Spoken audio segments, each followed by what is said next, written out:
দোস্ত এই দোস্ত ভালোই আছে দোস্ত দিমনের তোর ঠিক আছে যাবি না? আচ্ছা তোর একটু পরে কত দোস্ত যা মনে বুঝছো সকালে বেড়া মনে করছে লেফটিনে গিয়ে বসেছিলাম 1 ঘন্টা আগে হয় না সকালবেলা আবার মনে করছে আমার বিড়ি না গেলে আগে হয় না এক কাজ কর একটা বিড়ি লিয়ে আছো বিড়িটা খায়া তারপরে দুজনে যাবো যা তাড়াতাড়ি আস ঠিক আছে যা কোন সময় বিরিয়ানি তো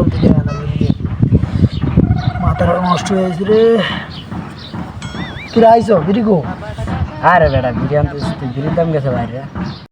কাল রাত্রে বিড়ি গেছে 5 টাকা করে এখনকার 60 টাকা হেলিগে আই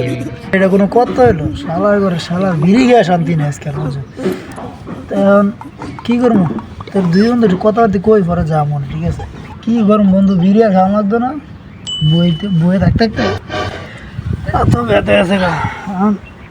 একটা বিষয় কি বন্ধু সবাই তোর খালি তো বলত কই গিলে রে আমি এটাই বুঝি না।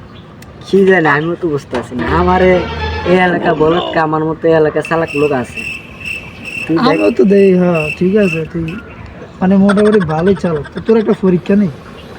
কেমন চালাক দিই আজকে আর কি যদি পরীক্ষা পাস করতে পারো একটা বন্ধু মধ্যে আসলেই চালাক মনে কর বন্ধু এক জায়গায় ধর তুই এক রাস্তা দিয়ে যাইতে ঠিক আছে ওইখানে একটা ধর 1000 টাকার নোটের বান্ডিল আছে আর একটা ধর 500 টাকার নোটের বান্ডিল আছে হ্যাঁ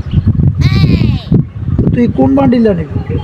1000 টাকার নোটের বান্ডেল মনে করে লয়ে এলাম হ্যাঁ এইবার বুদ্ধি করে সবাই কি লিখা বলত কে এবার তাই বুদ্ধি তুই 1000 টাকার নোটের বান্ডিল 500 টাকার নোটের বান্ডিল কে লাগে হালা তুই তো দু নোটা দিতে পারছ ওই লিখে তো তোর সবাই বলত